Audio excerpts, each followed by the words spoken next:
Hello, everybody. It's Thursday, December 12th, and we've got some Chapo coming at you. And boy, oh boy, there have been some global events happening over the past couple of weeks. So you know what time it is. You know what guest we're having on. The man who needs little to no introduction. And in fact, if you're a real true Chapo head, zero introduction needed. Zero. It is Derek you can Davison. Still do it. Okay, of American Prestige and Foreign Exchanges. It's Derek Davison here to survey, the global events that just seem to keep happening. History continues to be made as time progresses onward. But I guess we should begin with the big one, which we haven't got a chance to talk about over the last couple of weeks. But that is Syria and the collapse of the Assad regime. And now I'll just say this coming off the bat here. This is obviously difficult for us because the Syrian Ba'ath Party, as listeners of the show will know, has been a longtime supporter of this program. They were instrumental in our early success. And I'm surprised you guys are still going. I mean, it's I gotta say it sucks to lose an advertiser. Yeah, we got started. Everyone thinks that Dash Dobruski guy on TikTok. Everyone thinks he started boom. But we actually got our start on Doyen, before it was TikTok. And we would make videos for the Syrian Ba'ath Party where we were like, Rami Maklouf has just announced a new cell tower in Latakia. Boom. The Syrian Water Authority has announced a new hydroelectric dam. Boom. And people really liked it. And then, we thought we could get involved with a Ba'ath and Trias candidate, Bernie Sanders in 2016. That didn't really work out, but it's sad, I don't really know what the show's about now that it's over. I guess we'll review movies and shit. Yeah, no, I guess we're going to do another 3 episodes on the Star Wars prequels, but this is what we're left with here. But Derek, after years of who must go memes, it's Assad. He went. Assad he's gone. He's gone. And I guess I'll start this out. Is that this happened with lightning speed, and I'm just first Aleppo, Homs, and then Damascus, and then Assad out of the country. His regime collapsed, and obviously we're seeing a lot of news footage of prisoners being released, and the state security forces in hiding. There's also summary executions. I mean, there's a lot going on here, but what led to the dramatic and sort of like I said, almost immediate collapse of Assad's regime in Syria? So, I mean, I think there's a few things. And one thing I would say is it happened fast once the offensive started, but this has been months, if not years in the planning, apparently. The rebels, Hayat Tahrir al-Sham, the ex-Al-Qaeda jihadist group in Idlib province, has by all accounts, rebrand for them, by the way. Yeah, I mean, that sounds like, I was going to say it sounds like a health insurance company. Like a tech company, yeah. That may not be such a good rebrand. Yeah, not right now. I think people would prefer if they just stayed Al-Qaeda. But but I mean, by all accounts, they've done a tremendous amount to professionalize their military forces. They built a military academy. They've been creating or generating manufacturing capabilities for shells and sort of rudimentary munitions. Probably they're getting support, certainly I would think indirectly from Turkey as well. But that stuff is hard to track. But while that was going on, while they were rebuilding their capacity after a disastrous 2019, 2020, when they lost control of much of Idlib and the key highways in the region, and before that in 2016 when they lost control of Aleppo, Bashar al-Assad, as far as I can tell, was not doing very much of anything. It's partly due to sanctions to external factors that he was unable to. The Syrian government was turning to Captagon trafficking basically to make money, and not able to maybe invest as much in the economy or in the military or whatever he might have wanted to invest in to stabilize his rule. But he also wasn't doing some rudimentary things like engaging in diplomacy, despite the fact that his main backer, the Russian government, had been sort of urging him to engage with Turkey, with Recep Tayyip Erdogan, another friend of the show, to kind of negotiate a settlement to their beef that I think probably, in the big scheme of things, would have involved on some level some sort of accord with the rebels that might have forestalled all of this from happening. But What? Sorry, just real quick. What was Turkey's and Syria's big beef? Is it all the people that come across Turkey's border into Syria? Is that a big part of it? So Turkey, I mean, early on, Erdogan got stars in his eyes during, the Arab Spring, when Muslim Brotherhood parties and Islamist forces were engaging, winning elections and rebelling all across the region. I think Erdogan really thought that he could, extend Turkey's influence through those groups all over the region. And he, despite having had decent relations with Assad prior to that, turned hard against the Syrian government, called for Assad's ouster, supported the rebel groups. Turkey has amassed a network, which we can talk about, the so-called Syrian National Army, a network of proxies that it supports and finances, arms, whatever you want to call it, and has been doing that for a while now. Over time, since the initial effort to oust Assad failed, I think Turkey's aims in Syria were reduced to two main things. One, it wanted to settle things in Syria enough that the millions of refugees who are in Turkey, who are increasingly, getting the ire of the same reactionary forces that react to refugees anywhere else, he wanted to send them back. And the other thing was he was concerned about the presence of the Syrian Democratic Forces, the Kurdish-led U.S.-backed militia in the northeastern, and to some degree in the northwestern part of the country as well. We can talk about them as well. But he wanted them, a group that he views as basically an extension of the Kurdistan Workers' Party, the Kurdish party that is outlawed in Turkey. Wanted them away from the border primarily. And so the negotiations were about doing some kind of a deal that would accommodate all these rebel groups that Turkey was supporting, while at the same time opening up space to return the refugees and to maybe, if not crush the SDF or turn militarily against the SDF, at least get it off of the border and get the Syrian military to move in to those positions. But as I say, Assad just didn't seem to care very much about engaging with this, which I think turned out to bite him in the ass. I have heard accounts, and this is probably less relevant than, as you said, Erdogan falling in love with the Arab Spring. He was it was so sad when Morsi was in prison.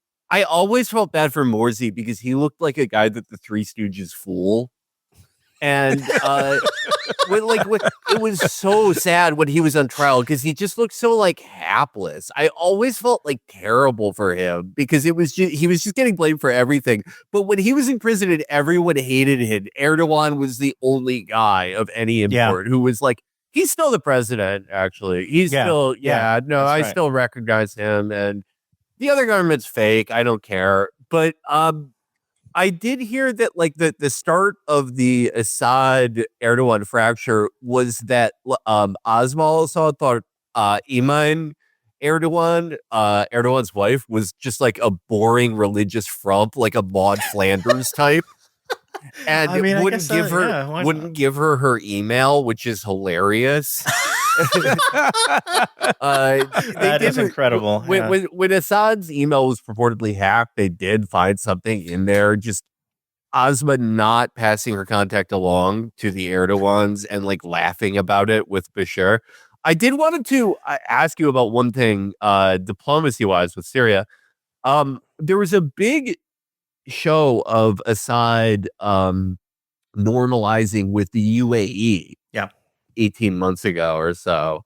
And obviously now, in the context of him leaving, Ansarullah has talked about how ever since he did that, he kind of turned his back on Ansarullah in Yemen because, obviously they're still at loggerheads with the UAE. But what do you make of Assad kind of normalizing with the UAE and the Gulf at large? Because he also made gestures towards Saudi Arabia, but kind of ignoring Turkey. did he just overestimate how important the Gulf was and think he could just, go around the back of Erdogan, or what? So I think his priority was, and he did. He did sort of patch things up with all the Gulf states except for Qatar, which has only just now reopened its embassy. I think, or announced that it's going to reopen its embassy. But yeah, I think he prioritized the Gulf for a few reasons, chiefly money. Like for somebody, money and probably influence with the United States. So if he was interested in reconstruction at some point, the things that we're going to make that happen were relief from U.S. sanctions, which the Gulf states could maybe have pushed for, and then money from the Gulf investment to get it done. So I think he viewed that as the bigger priority. I think he felt like the rebel problem was contained in the north. Wasn't ideal, but it wasn't an imminent threat. And his demand was always that Turkey leave as a prerequisite, basically, I think, to negotiations, or as something that would have happened very early into a deal. And the fear on the Turkish side was like, if we pull out, he's going to just go after these rebel groups. Then he's going to try to take this place back militarily, which not only would betray the relationship that Turkey had with these proxy groups, which you can argue they were ready to sell them out anyway. But the bigger thing, I think, is that it probably would have generated another big wave of refugees heading to Turkey, and that was just unacceptable for Erdogan. So they really were at loggerheads, I think, over the sequencing of what a deal might look like. And again, Assad didn't seem to think it was that big a deal. Yeah, the sense I got from Assad was, at some point, I feel like he got in his head that everyone was fighting for him personally. Like it seemed like he took those election results personally. He's like, I really did win by 97%. because like after, hey, look, he won everywhere he campaigned. All right, that's right. Yeah, exactly. His favorabilities were still higher than Jelani's at the end of the war, and that's something we can hang our hats on.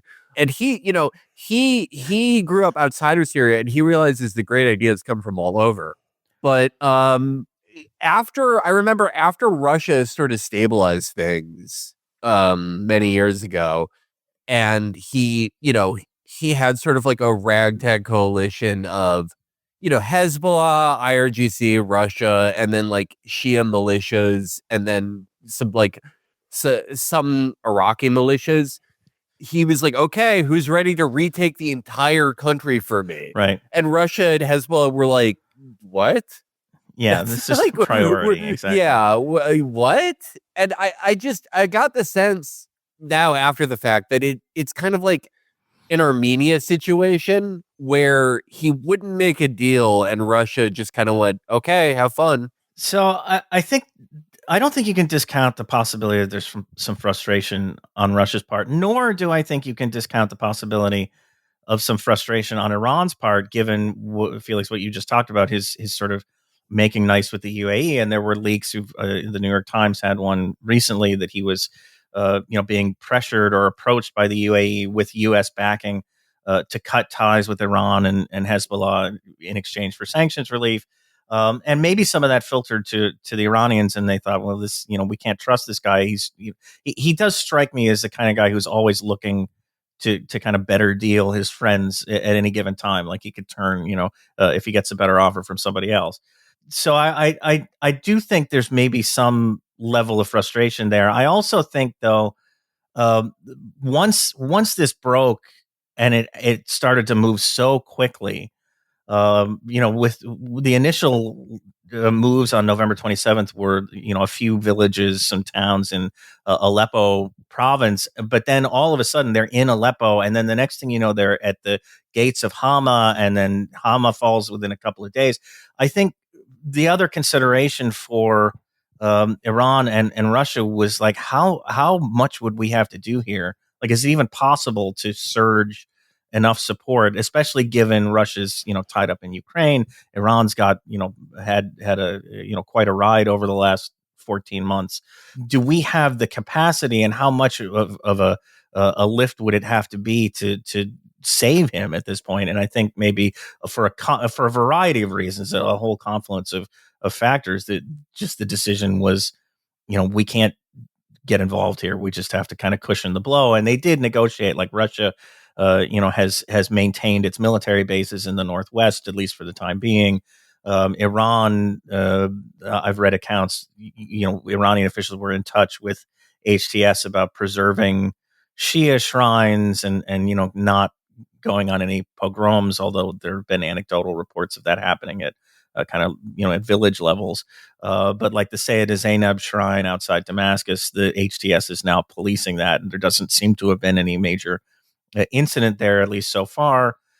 So they and Iran secured the safe passage, I think, for some of its personnel to get out of Syria. So I think on that level they kind of just adjusted to the reality that Assad was going, and went from there. But yeah, I do think there's probably some level of irritation with Assad. I don't know how big a factor it was in the decision not to support him. The speed of everything, especially like in the last week of it, I also, got the sense that I wouldn't really call it a coup, but just that the SAA sort of weighed their options and decided that it wasn't really worth $40 a month to keep doing this. Yeah. No, I agree with that. I think the military just, kind of dissolved. It seems pretty clear at this point. Like there was sort of a common sense of, what are we actually going to put our lives on the line for here? And it's not just the military. I mean, when HTS, which at the time was Jabhat al-Nusra, again, had Al-Qaeda ties, but when that group and some of the more extreme elements of the insurgent community were on the rampage in like 2012, 2013, you saw popular resistance to these groups, understandably, among like in Alawite communities and Shia communities, Druze, Christians, just sort of saying no, and kind of throwing their support to Assad, not because necessarily they were big fans of Bashar al-Assad, but because he was the quintessential lesser of two evils at that point. You didn't see really any of that this time. It was just sort of like, okay, please don't go crazy. And they, again, they haven't done that. There hasn't been, in Aleppo or any of these major cities, we haven't seen reports of any kind of reprisal attacks or anything like that. We have seen, and I've seen this on social media, claims of individual units going into Alawite villages and doing terrible things. But that may be a function of the chaos as much as anything, that would be a policy that the new, HTS-led government is trying to pursue. We just don't know at this point. Derek, what can you tell us about Hunter S. Thompson? No, HTS and its leader, this guy Julani.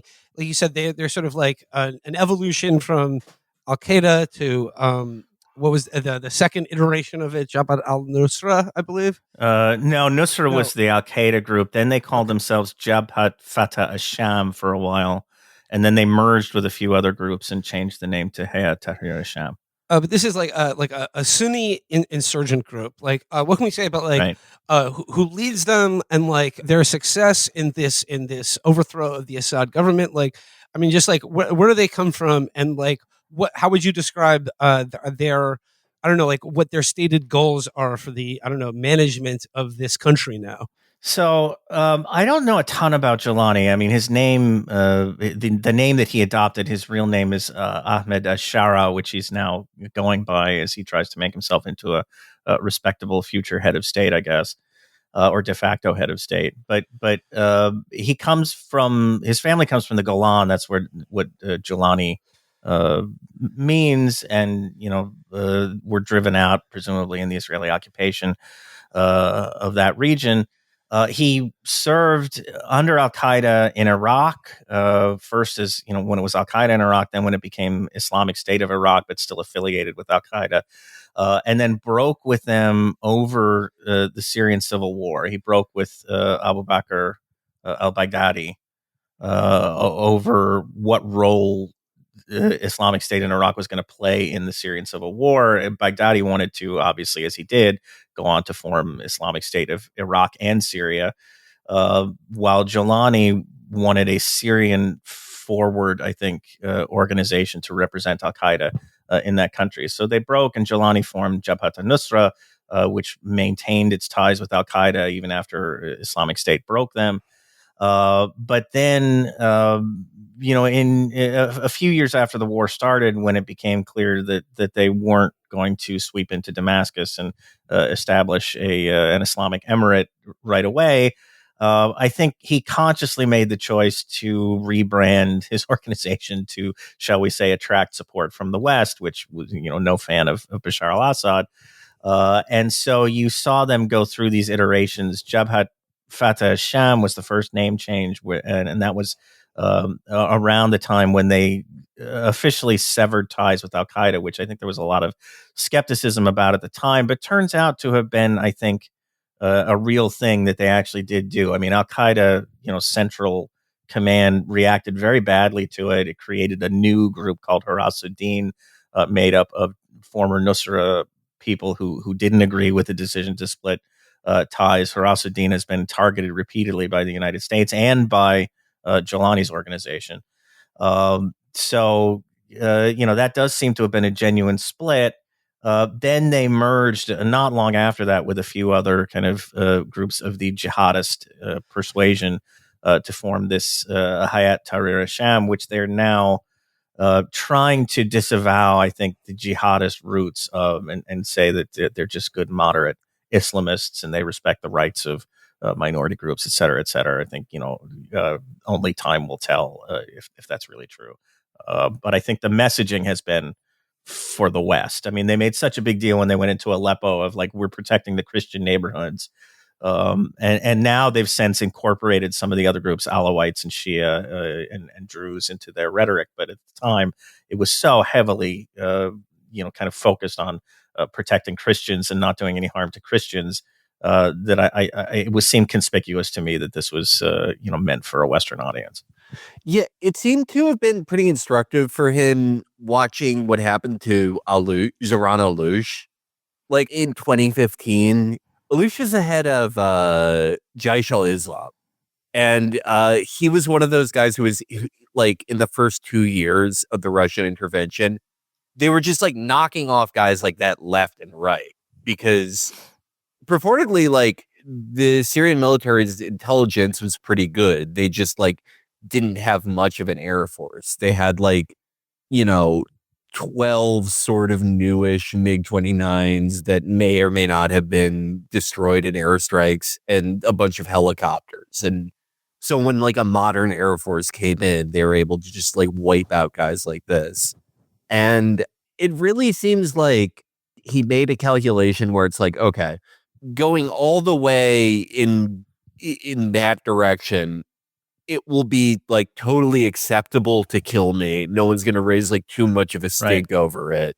It becomes like more complicated to support me. But it was a pretty smart play because he was able to just sort of like lay in waiting long enough for, for him to appear as like the least bad option to enough people. No, yeah. I mean, he's king of the mountain at this point. I think, I wonder, to what extent he really expected this outcome. I think the likelier outcome all along, and the one that they were probably playing for, was a negotiated settlement where Assad would agree to some kind of political transition that would eventually have seen him probably, leaving, removed from power, whether through an election or some other process, at some point down the road, not, being chased out of Damascus by, as people marched on the city.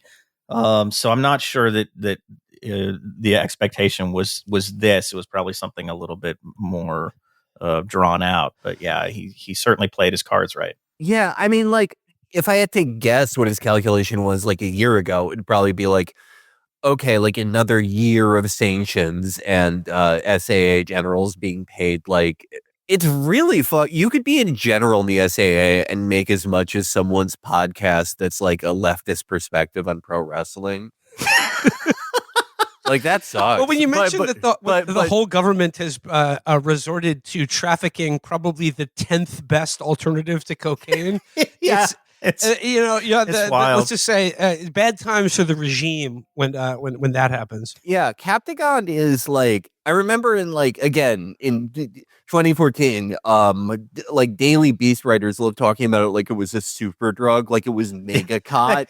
Like, oh my God. Yeah, back then it was like trafficking, maybe mainly in the insurgent groups, ISIS and some of the others. And yeah, they were like, these guys take a couple of pills and they're super soldiers. Like, what, come on, man. Yeah, like you need to become a super soldier to take over like a mostly vacant stretch of desert and like just do David Koresh shit. But yeah, I need the Captain America super soldier serum to become Warren Jeffs. Like, yeah, but yeah, no, I mean, now that you put it that way, like, that he probably expected to get like, kind of like a Sunni rump state or some type of like Bantustan agreement or something, like just waiting out the damage of the sanctions. Do you get sort of the same feeling of like Trump right after he won in 2016 and was like, they shit. caught the car, yeah, because it 99% of like extremist Syrian rebels, their favorite thing to do was to like take over a neighborhood and be like, this is my emirate. We're gonna like kill every woman who's ever worn pants, or to varying degrees. But having to actually run a state now, having to like try to like maintain an actual army right after the entire inventory of the Syrian Air Force has been vaporized by Israel, like, I don't think anyone wants to do that. I do, Felix, get that quite a bit. I think, they've talked a little bit this week about transition plans, but the initial moves were very hesitant. Basically, they just imported the government that they'd set up, this so-called salvation government that they'd set up in Idlib, to Damascus. They brought the guy who was running it, Mohammed al-Bashir, who's now the interim, I guess, prime minister, if that's the term we're going to use. And they haven't fully filled out his cabinet yet. They're talking about a transition period that's only going to last until March, during which they're going to like revisit the Syrian constitution and try to amend it. That's not enough time. Like, I don't know what they're expecting to get done in 3 months that would put Syria on a path where you could have a legitimate government, whether it's through an election or some other process, take power. But 3 months is not long enough, and it suggests to me that they really don't, they're not really sure what they're doing yet. Like they did not have a plan in place to hit the ground running once they took Damascus. But not particularly not when, as you say, the Israeli military is bombing hundreds of targets around the country. They've occupied another big chunk of Syria. You've got a war brewing potentially in the east between the Turkish-backed groups and the Syrian Democratic Forces. So there's a whole bunch of stuff going on here to have a 3-month transition out of this chaos. Quick question, Derek. Where is Bashar al-Assad and his family now? Like, where in the world is Bashar al-Assad? So he's the manager of the lens crafters at the Moscow downtown mall now. He's doing really well. Better call he's Bashar. Seeing patients, No, he's in Moscow. This is apparently the result of the interaction that he had with the Russians, probably pretty early on. Like, he was in Moscow visiting when this started on the 27th, and took him a couple of days to get back to Syria. And I think, his appeal to the Russians was, can you please help me, save me from these guys? And the response was like, well, we can make sure that you get out okay. Like, and they did. The Russians did contribute some airstrikes, but clearly not enough to do anything more than make a statement. And I think mostly what they focused on was, we can get you out of the country. So now he's got asylum in Moscow, and I don't know what his plans are. I do think, like, to take a longer view of this, I think you have to point to explain some of the behavior that Assad has exhibited over the past few years, you have to go back to the fact that like this was not the job that he was meant to have. Like he grew up, went to medical school, seemed like kind of a nerd, trained in London. Like he had this very now we're seeing all these photos that people very are, much, publishing career from path. his Right. bunkers, and he's wearing little swim trunks, looking like a real dork. I mean, it was Bashar al-Assad who was supposed to succeed Hafez, and he died in 1994 in a car accident, and it sort of forced Bashar into the forefront to kind of take over the family business. But I don't think this was ever anything that he was supposed to do. It doesn't seem like he had any particularly great aptitude for it. He sort of he inherited a very stable, as I say, family business from Hafez. But I do think maybe some of his shortcomings here were baked in on some level. Yeah, just extreme passivity for one. Has anyone verified? I've heard multiple people claim this, that he just left Meher. He just I don't know. He may have. Yeah, I don't know. I don't think they've caught him though, so I don't know what. Who is Meher again? Are. His brother. Oh, he just left his brother. I would never do that. Okay. If I was leaving a place in shame after fucking up, I'd at least be like, okay, can we pick up my brother? Just swing by on the flight. Flight. If something happens, if I get run out of New York by like an armed group, and Russia's evacuating me, I'm like, wait, my brother's house is just on the way. Sam should have a go bag. Yeah. Yeah. Is he gonna shoot it? The guard makes us turn the camera off while he shoots the lock off the cell door. We go in to get a closer look. It's still not clear if there is something under the blanket. It moved. Is there someone there? He tells the fighter he's from the city of Homs and has been in the cell for 3 months. Okay, you're okay. You're okay. You're okay. You're okay. He clutches my arm tightly with both hands. Okay. Does anyone have any water? Derek, I want to ask about, at least in terms of the news coverage of the fall of Assad. I mean, like, at least in the Western media, I think like the defining sort of like news feature of this is this footage of like people being released from Assad's prisons, and after suffering God knows what kind of torture or deprivation. Many of them don't even know what year it is. But I'm wondering if you saw the hilariously fake staged version. Oh God, of what that CNN did today. That Clarissa Ward person did on CNN, and it's just like it seems like there are so many real examples of the thing that this video purports to portray. I just don't understand. I do understand it. It's for Western media consumption, but like, why stage it so ineptly? So it's interesting. Like I can't tell if she and the CNN crew staged this as sort of a play. Like, here's what happened. Here's a demonstration of the kinds of things that happen. Except the guy is in like brand new clothes and looks like he's been very well fed, and claiming that he hasn't had water in a week, which you would be near death. You'd be dead. You'd be dead. If that was the case. So I can't tell if they staged it or if it was staged for them, and she's just too dumb to credulous to have picked up on it.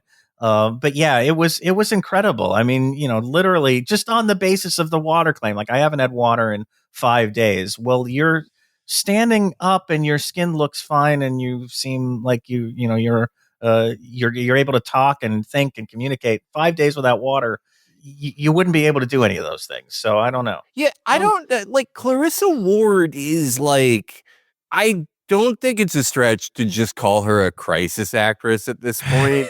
It's just like, how many times can you get caught doing shit like this and they still let you do like the real news?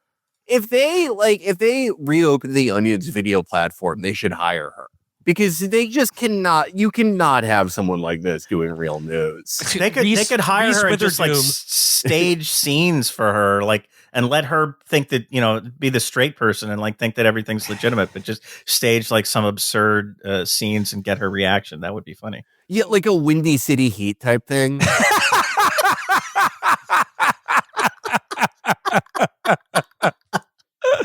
Anderson Cooper walking around with jodhpurs and a big bullhorn. Do it again. Yeah. Again. You can so easily do that with her. Be like, Clarissa, you won't believe it. You've been nominated for the only award that's above Pulitzer.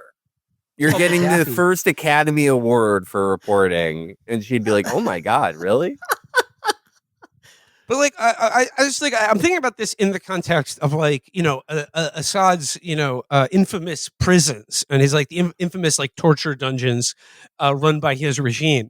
Now, I guess it speaks to the larger story of like the Syrian Assad regime as like a government and like, a party that had a lot of friends in high places and then none seemingly, because these same torture dungeons were in the aughts nodes in the CIA's like network of rendition and black sites where they rendered people to be tortured in the war on terror.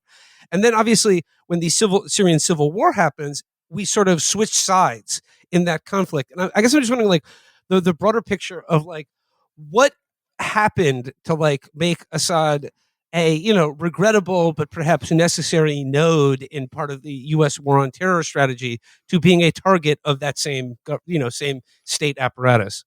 So I think he became a target of opportunity. Like it was always an uncomfortable relationship to some extent because even going back to the Iraq War, as you guys know, anybody can invade Iraq, but real men invade Iran, and Assad was part of the Iranian axis. So even at that time, when the U.S. was working, not just with Assad, but working with Iran, in Afghanistan for a little while, before the Axis of Evil speech, broke that off.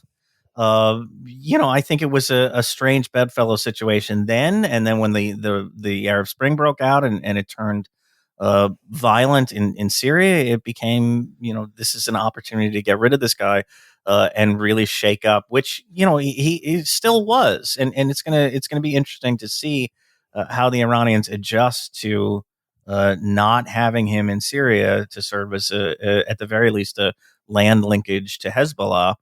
I don't know how they're going to adjust to that, but that I think was a bigger consideration for the U.S. It's just that in the exigency, in the moment, we needed some place to torture people, and those prisons were a helpful thing. I mean, I just looking ahead to that. I mean, who knows how long this like quasi government in its form is going to exist?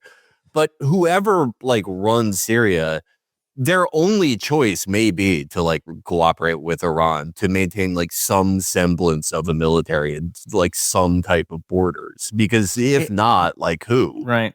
Yeah, exactly. I mean, it's, who are their friends going to be? And I also think to go back to the question of why we were working with Assad, there was always, I think, on the part of the U.S. and on the part of Israel, a sense that Assad was not an implacable foe. He was somebody who could be worked with and maybe even turned. I mean, it was happening right up until the end, apparently, if these leaks about the UAE and the U.S. approaching him with the offer of sanctions relief are true.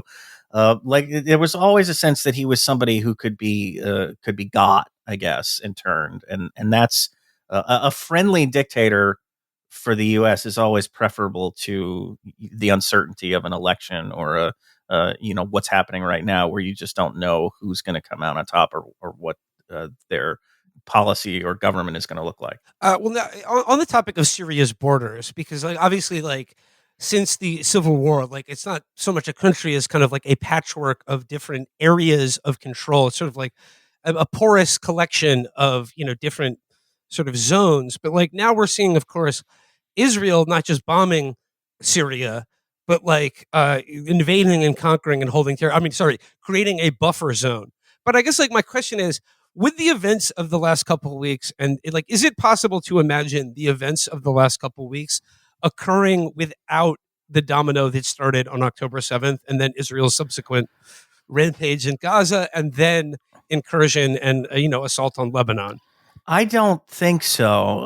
Now, the narrative from HTS and that I've seen in a number of places is that, in fact, they delayed this operation partly because they didn't want to be seen as kind of fighting on the same side as Israel against Hezbollah and Assad, their ally. And so they waited until after the ceasefire between Israel and Hezbollah, the one that Israel hasn't yet honored. But they waited until after that to start this operation to avoid that appearance. I think that's a creative spin, but certainly I think without the losses that Hezbollah suffered, without Iran's attention being diverted to the situation in Lebanon and to its own back and forth with Israel, without Ukraine to some extent. I mean, the Russians probably could have continued to support Assad with air power, which has been their main contribution anyway. But still, I mean, they had diverted a lot of resources to Ukraine and away from Syria, which is part of the reason, frankly, why they wanted Assad to patch things up with Erdogan, because they felt like that would settle the issue in Syria and they could, move on from it to some degree. So without those things, I just don't, the context for this happening just doesn't seem realistic to me.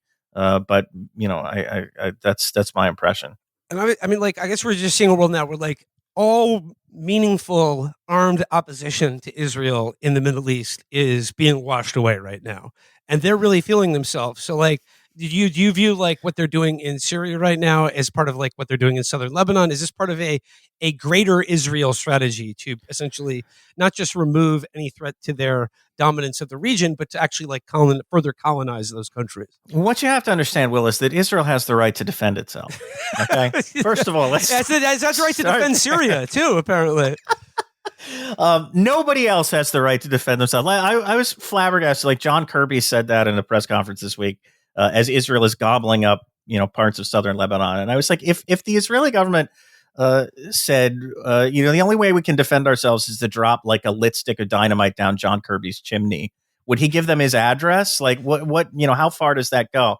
And it's just sort of like ridiculous that this continues to be the line. But yeah, I mean, it's part of the same buffer zone, perpetual buffer zone process. Like we have to create a buffer zone in Gaza. We have to create a buffer zone in southern Lebanon. We have to create a buffer zone in Syria. The buffer zone in Syria now is to protect the Golan, which was the buffer zone when Israel took it in 1967. But now they need a new buffer zone to protect the old buffer zone. That's no good anymore because the Golan's been supposedly annexed, at least as far as the Israeli government is concerned, and the U.S. thanks to Donald Trump. And eventually, who knows? We could decide that the new buffer zone is now part of Israel, and we need another buffer zone on top of that to protect it. And the next thing you know, they're in Damascus, or they're in eastern Turkey, or they're in Tokyo. I don't know, how far it goes. But they just keep building out and building out from there. And of course, there's no resistance to it because, again, Israel has the right to defend itself, and nobody else does. We're returning to the question of the relative precarity of religious and ethnic minorities in Syria. I'm wondering, like, you could talk about just like beginning with the Kurds. Like, how do they factor into this? And look, the Kurds have been backed by the United States in the past, but they have been abandoned by the United States just as often as they've been backed by the United States. What is the situation of the Kurds, and then also other religious and ethnic minorities in Syria right now? Like you mentioned, the Alawites, which was the sort of the Assad family, but also the Druze. Like, I mean, there we see scenes of elation at the overthrow of a dictatorship, but there are, you mentioned sporadic reports of executions and reprisals against ethnic and religious minorities by a Sunni insurgent group. But like, I mean, what is the state now? If you are not a Sunni Syrian, what do you think people are feeling right now? Beginning with the Kurds. So the Kurds, we could start there. I mean, I think the Kurds are in a pretty dire situation right now. At least the Syrian Democratic Forces is in a pretty dire situation. They were driven out of the parts of Aleppo that they still held. They were driven out of Tal Refaat very early on. They had gone in and seized Aleppo airport and a little chunk of that city. As everything was playing out in the initial days of the offensive, and then they were driven quickly out of that. They negotiated a deal to evacuate. Now we've seen the Turks and their proxies take Manbij, which the Kurds had held for several years now. I still can't. Supposedly, their deal to evacuate Manbij was brokered by the U.S. and included assurances that if they left Manbij and went across the Euphrates to the eastern side, that the Turks and the Syrian National Army would not pursue them there. I still can't get a handle on whether that part of the deal is actually valid. But the next domino to fall would be Kobani, which the Kurds fought tooth and nail to hold against Islamic State many years back, and it would be unlikely, I think, to give up without a fight. But there is a question of how much support they can expect from the U.S., particularly once Donald Trump is back in power. Donald Trump, of course, tried to quit Syria in his first term and abandon the SDF, and I think you have to assume he would probably be interested in doing that again. And under the circumstances, that could be the thing that really pulls the rug out from under them. They also temporarily held Deir ez-Zor, which is the capital of the main province in eastern Syria, but had to leave that. What I've seen, the reporting I've seen suggests that they had to leave because some of their Arab components, specifically the Deir ez-Zor Military Council, quit the SDF and went over to the new government, whatever that is at this point. And if that happens, that as well is going to be a really difficult kind of situation for them to overcome. So I do think they're in a pretty dangerous position. But like, as far as like the Syrian Alawites, like, yeah, do you think like the extent that there was genuine support for the Assad regime? I mean, like, do you think it's a matter of preference, or do they view it more as necessity because they feel like maybe they're going to be, their head is going to be on the chopping block here, so to speak, or like they're very much imperiled by perhaps the new ruling, government of their country? Yeah, I mean, the sense I think now that it's done is they're sort of kind of watching with some trepidation to see what happens and keeping, I guess, an open mind about all the promises that HTS has made about protecting minority rights, et cetera. We did see during the offensive that started on November 27th, we did see a lot of people evacuating cities, especially Homs. I think there was a major evacuation of Homs that was predominantly Alawites leaving the city before the insurgents got there, precisely out of concern for what might happen. But at this point, as I said, I mean, there you can find claims and circulating on social media of isolated incidents, as you mentioned, of sort of reprisal or pogrom type attacks on Alawite communities, I think in particular. But as a systemic thing, we haven't really seen that yet. The insurgents actually went into Qardaha, which is the hometown of Hafiz al-Assad, where his tomb is located. They burned his tomb as a message about the old Assad family. But apparently, before they did that, they talked to the kind of leaders of the town and laid it out. There were no incidents of attacks on residents or anything like that. And that's in Latakia, which is the real Alawite heartland. So I think it's been if they're looking for reassurance, if these communities are looking to be reassured that they're not going to be targeted for outright violence. So far, I think there have been some positive signs, but it's only been 5 days, and again, I think Jolani and the people at the top of this system are playing to the crowd in terms of the Western governments and Western audience. So what happens 6 months from now, when maybe the spotlight isn't on quite so much, and maybe they don't feel like they have to play to that audience?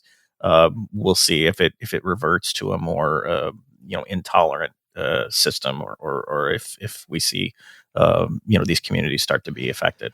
One of the big dangers, I feel, is that a year from now or even a few months from now, when, for lack of a better term, when the transitional government and this grouping of groups that is ostensibly running Syria, when it ceases to, again, for lack of a better term, be about anything, like, then their default mode may be just like doing horrific things to Alawites and Shia and everyone else they can find. Or if if the economy continues to be in the tank, if people are struggling, at some point this could turn for any number of reasons, could turn. Yeah, and the loss of our Captagon sponsor. I'm going to do this. Is the last ad read I'm going to do for Captagon. The last check is coming in this week. But Captagon, try it. It's sort of like cocaine. I'd like to turn to like a much less serious global event that I got a great deal of enjoyment out of, and that is the basically hours long coup that took place in South Korea this week. I mean, Yeah. Derek, Try to do a little coup. I would compare this to the that ridiculous coup attempt in Venezuela where like they just like the guys got rolled up by like fishermen, but that was like a coup that we were trying to do to another government. This is Right. an example of a head of state who tried to do a coup on his own government and failed within hours of doing it. I mean, what can you tell us about? Yeah, about South Korea, and like it does seem like right wing governments all over the world right now are really kind of feeling themselves since Donald Trump's reelection, and they're like, let's just see what we can do. Let's just put a toe in, see what happens, and then they put the toe in, and they were like, oh no. I guess North Korea isn't invading us. Martial law suspended. It's reminiscent of, I wouldn't even call it a coup attempt. It was like when Bolsonaro, like, he put out feelers in a group chat and everyone thumbs down it. Yeah. When he's like, anyone want to take the palace? And then, Zero reacts, next message. Thinking of having some plantains. 20 fire reacts. Oh, there's always one in every group DM.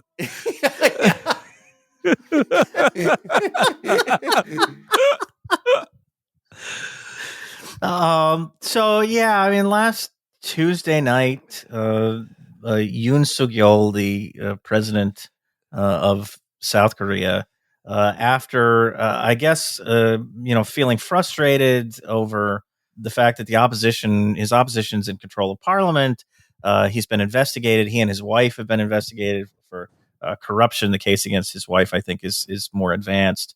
And just generally kind of irritated with the fact that his domestic agenda is not going anywhere. He did declare martial law. He declared that there was some sort of national emergency that required him to declare martial law and suspend parliament. He ordered his soldiers out into the streets to go to the parliament building in Seoul. And we've learned since this happened, the initial shambolic kind of laughing at it reaction has given way to some degree of kind of shock at the orders that he gave to literally, like, he wanted soldiers to break into the parliament building and drag legislators out and arrest Derek, them. Didn't he have military units dressed in North Korean uniforms to like stage a North Korean attack on South Korea? So I've seen some strange reports. Like, I can't make a full sense of this. Like, they were either going to stage an attack or they were going to try to, do something. They were going to maybe launch a strike against the area where, like, North Korea for months now has been sending these balloons loaded basically with garbage into South Korea to just like land and spill garbage everywhere. And there was I think there was one possible idea was they were going to launch a strike on the place where these balloons are being launched from and try to provoke a response from North Korea. But yeah, there've been a lot of these kind of like false flag or either provoked or just fully manufactured notions of a North Korean attack that they were going to use to justify this seizure of power. He was unable to, I think mostly because, thousands of people turned out in Seoul to oppose the soldiers and block them from doing the job that they were sent to do. And so enough parliamentarians were able to get into the chamber to hold a vote to overturn the martial law declaration. And as you say, it was over in a couple of hours. I mean, yeah. And like, Derek, like, I mean, if you had to like sort of assess what accounts for how quickly this failed, I mean, I would begin with like, yeah, I saw within minutes of it happening, like thousands of people turned out in the street. And like, thing is, like, South Korea is like a hyper capitalist country that is, sort of demoralized and beaten down in a lot of the same ways America is. But like, I guess it is just, I don't know, inspiring, or at least like an object lesson in like people who are like actually care about their government or don't wish to see it their rights taken away from them. Like, what can be done peacefully to stop a right-wing tyrant from just declaring himself, Right. president for life. South Korea is like, it's not a particularly progressive country by any means. I mean, the actual manosphere is in Seoul. Seriously. I mean, this was like as well as the beginnings of the international 4B movement, which is about not having sex with men or having kids. One of Yoon's main constituencies in his presidential campaign was incels, basically. I mean, the culture there is huge of just this very masculine kind of angry at women, and he really tapped into that during the campaign. When he was elected in 2022. I have a stat here. According to one survey in 2021, 79% of South Korean men in their 20s believe they are victims of reverse discrimination. So, but I mean, obviously, I guess I'm just struck by a country that seems like an oppressive, alienating place, and like a hyper capitalist country.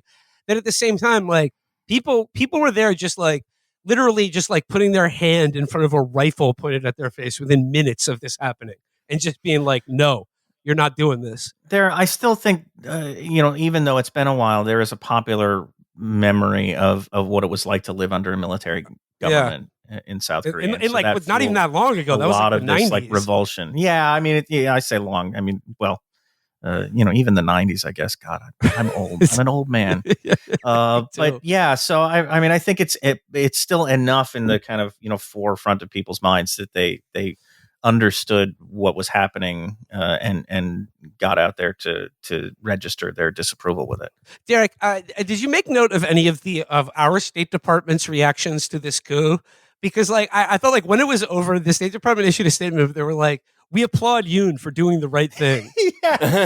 Which is that was the big statement from the embassy. It was like, yes, we believe that President Yoon has made the right decision to call off his coup, I guess, after the parliament voted to tell him to fuck off. It was astonishing, the initial reactions. And then, since then, I don't even know if we have a position on this. I haven't seen any coherent statements of we disagree with what President Yoon did, or we oppose this kind of. It seems like the State Department just doesn't want to talk about it really, which is a courtesy that we don't afford. Most other it was an indication that if it had been successful, the statement would have been like, "We applaud President Yoon for doing the right thing." The statement would be the same. He's right. There are commies everywhere in Seoul. You had to do something. Yeah, when Biden, I think it was in the Rose Garden, and this was after it had already fallen apart. Someone went, basically, what's going on? What are you guys doing? And he went, I haven't been briefed on it yet. He has senioritis. I mean, at least he didn't say something and try to say South Korean, say sausage man or something like that. Mumbling out like that. You always have to worry about that. The little battle fella, coming out again. And Derek, I want to give you some I don't know what to make of this, but it was reports in the Korean media as they attempt to sort of whitewash or just sort of play down what happened. They were I believe the headline I saw was that reports say President Yoon undertook this because he was very lonely. Yes, I mean it's been remarkable to see the explanations. There've been there's now a second effort. I wanted to arrest everyone in Parliament and make them talk to me. Make them be my friends. Make them come in and have dinner with me and hang out with me. So there was an impeachment drive immediately, and there was a vote that was supposed to happen on Saturday, this past Saturday. And Yoon's party, which seems increasingly dissatisfied with the way he's handled this whole situation, but at the time was unified enough that they walked out of the parliament before the vote, and that took the legislature. It requires a 2/3 majority, so 200 votes out of 300 members of parliament. It took them below the 200 figure, for the total number of people who are still in the chamber. So they couldn't pass it. And Yoon gave a little 2-minute speech where he was like, "I'm really sorry about this. Please forgive me. I didn't mean it." But since then, Thursday morning, he released like a recorded video statement that was just like, I reject all you people, who are criticizing me and, the investigation now, because there's a criminal investigation as well. The impeachment, this is all bogus. I wasn't even trying to take power. Basically, he's like, it basically said he was trying to like raise awareness or something of like the communist infestation. And this was all like to draw attention. He was holding space. Okay. He was holding space. That's what he wanted. He was calling Parliament in, not out. Yeah. It is very reminiscent of George Costanza quitting his job and then just going back like nothing happened. And then just showing up the next day and be like, "What? You thought I was serious? What? Quit? Who quit?" Yeah. Like, it would be more like if you went into your boss's office with a gun and then it like, I guess he's like, that's an airsoft gun. And you were like, oh, I was just kidding. And then you come back. I just wanted to show you that like a guy with a gun could come in here. I could easily kill you. Yeah. So I mean, it's the Thursday thing, and this is just happened basically like earlier today. I don't know what effect that's going to have. Now, supposedly, the leadership of the People Power Party, Yoon's party, has given these very bizarre statements over the last few days. They've said, even though the impeachment vote failed, that he's going to resign at some point. They won't say when. They also said that he's going to, be suspended from, his normal presidential functions, which is not a thing that you can do by law in South Korea.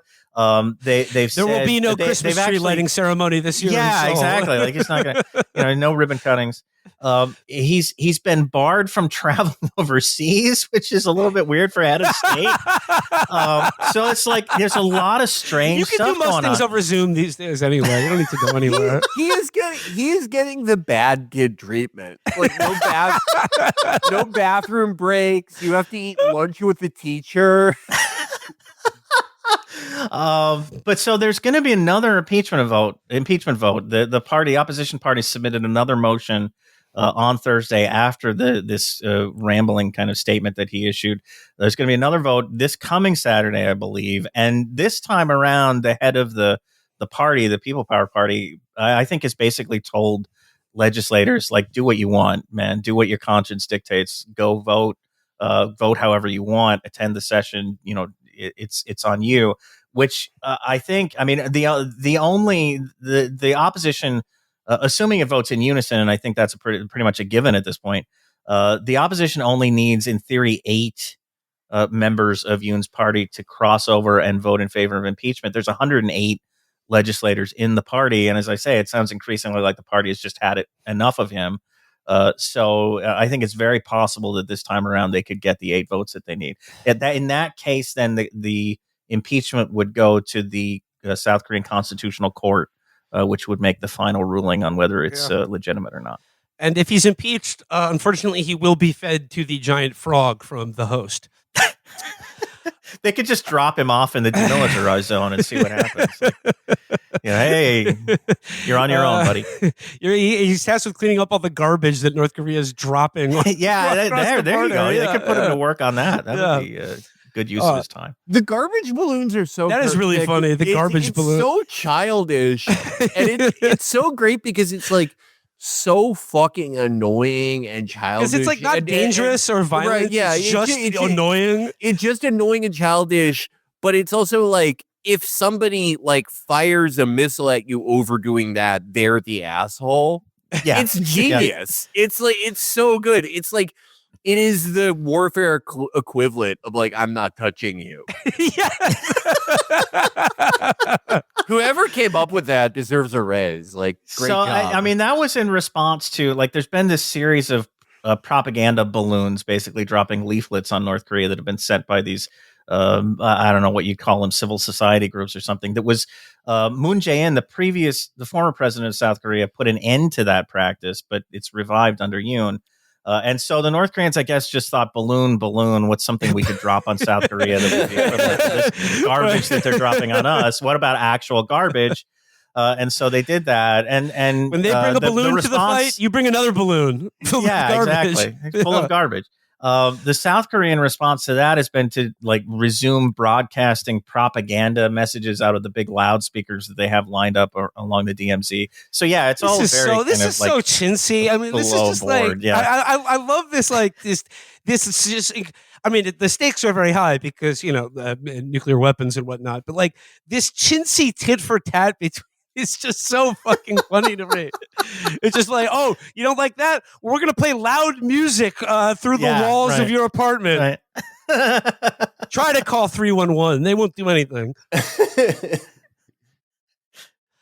All right. Well, I think that does it. Wraps it up for today. I mean, obviously, we didn't get time to France, Romania, basically. Germany. History, it's all, Germany, everything's, history is rolling along. Yeah. But we'll be certain to have Derek back as events develop. But before we go, we got a couple plugs. First and foremost for Derek, Foreign Exchanges and American Prestige, the Substack and the podcast. We will have links available in the episode description. I would just like to continue my appeal that I made on Monday's show. Ryan Grimm and our friends at Dropsite have reminded me that the book sales for Refaat Alareer's book, If I Must Die, the poetry and prose of Refaat Alareer. Book sales up to this Saturday will count towards this upcoming week's New York Times bestseller list. I have already bought a copy. If you're listening to this right now, if you're listening to this when it drops on Friday, buy a copy. Saturday, it still counts. Look, even if you're past the deadline, just buy a copy anyway, both for the quality of the work and, like I said, this would be a nice fuck you to the people who killed him at the New York Times. So once again, there will be a book. There'll be a link to buy Refaat Alareer's collection, If I Must Die, Poetry and Prose. And if you could, if you're interested, I would highly encourage you to do that. And like I said, just send a message as best you can, or just show some appreciation if you've ever liked one of Refaat's tweets or became aware of his work following his assassination. And then last but not least, Felix miniseries. Felix, we just launched episode 1 of your new miniseries. Take it away. I am very excited that we finally premiered Searching for a Friend at the End of the World, which is our exhaustive miniseries on the rise, creation, and sort of degeneration of Con Inc. and conservative media. I have heard back from a bunch of people who've listened to episode 1, which introduces our sort of 3 central archetypes in Paul Weyrich, James Dobson, and Pat Buchanan. I am very excited for people to see how the story develops. Again, I have to just give thanks again to our researchers and writers, Spencer and Josh at Intermentum. I cannot overstate how easy they made my job on this. I consider myself pretty knowledgeable about this stuff, but the stuff they found was just astounding. And they did just such an incredible job collating this and putting together everything. So if you want to hear the roots of why Steven Crowder made an accused rapist and former friend of Joe Rogan dress up like a cow and get spanked, you will find out why over the course of the next 5 episodes. It was Pat Buchanan tried that once in the 80s. Yeah, he was just too ahead of his time. Oh, yeah. And also check out our Bank of Credit and Commerce International hats available for your holiday shopping needs at Chapo. Yeah, I think we're still running a holiday special on the store through the next few days. At least I think until the 15th. If you would like to, signal your allegiance to both this show and possibly the most evil bank that's ever existed, check out ChapoTraphouse.store, everybody. And once again, to close it out, thanks again so much to Derek Davison. Always a pleasure and a joy to take a tour around the world of events that are currently happening. Derek, thanks for having me, guys. It's always a blast. Thank you, Derek. All right, cheers, everybody. Till next time. Bye-bye. Oh, hey, everybody.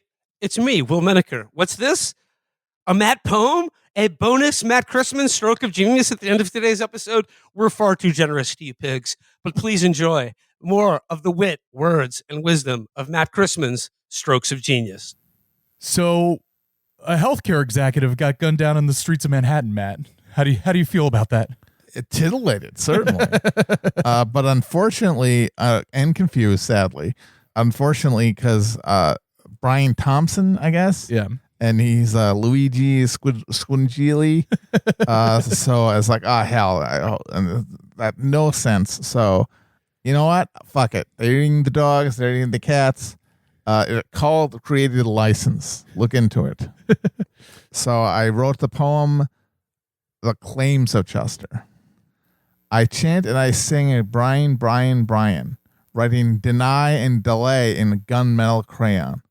The calamitous din full to the brim, so with sound and fury cut through with a focused hush, no.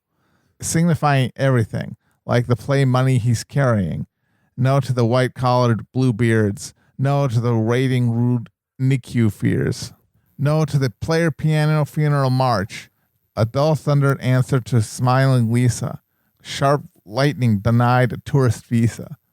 The ambient of gunsmoke gives shape to a claims adjuster. A stagger Lee with all the vengeance he could muster. Pull the trigger of the rigged game. The beekeeper rejects it. You deny our claim. We pay a premium for a skyline view, but it's hot dog necks for me and you. The eternal Thompson gunner still wanders through the night. Now it's 5 years later, but it still keeps up the fight. In Manhattan, in Los Angeles, in Palestine and Budokan. Yamagami felt the tsunami of Roland's Thompson gun and bought it.